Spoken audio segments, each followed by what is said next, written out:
గడచిన నాయకులు మాట్లాడుతున్నారు ప్రైవేట్ చేసేసారని.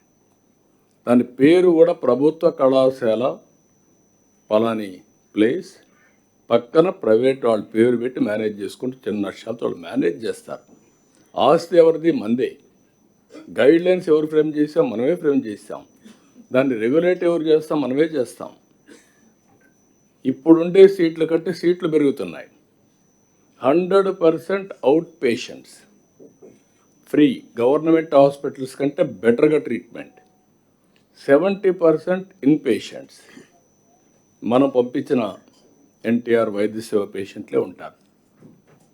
ఈరోజు గవర్నమెంట్ హాస్పిటల్ కంటే ఎందుకు ఒకప్పుడు వీళ్ళే సీఎం రిలీఫ్ కర్ణాటక లేకపోతే హైదరాబాద్, తెలంగాణ, చెన్నైకి పంపించారు. వై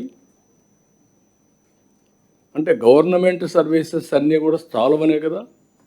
అలాంటప్పుడు కార్పొరేట్ స్థాయిలో వైద్య సేవలు అందిస్తే మీకు నష్టం ఏంటి? మీరు కంప్లీట్ చేశారు ఈ ప్రాజెక్ట్స్ అంటే కంప్లీట్ చేయలేదు. 500 కోట్ల రూపాయలు రిషికొండకు పెట్టారు. ఆ 500 కోట్లు పెట్టి పర్యావరణాన్ని విధ్వంసం చేశారు. ఆ 500 కోట్లు పెట్టుంటే ఒక 2 కాలేజీలు వచ్చేటివి.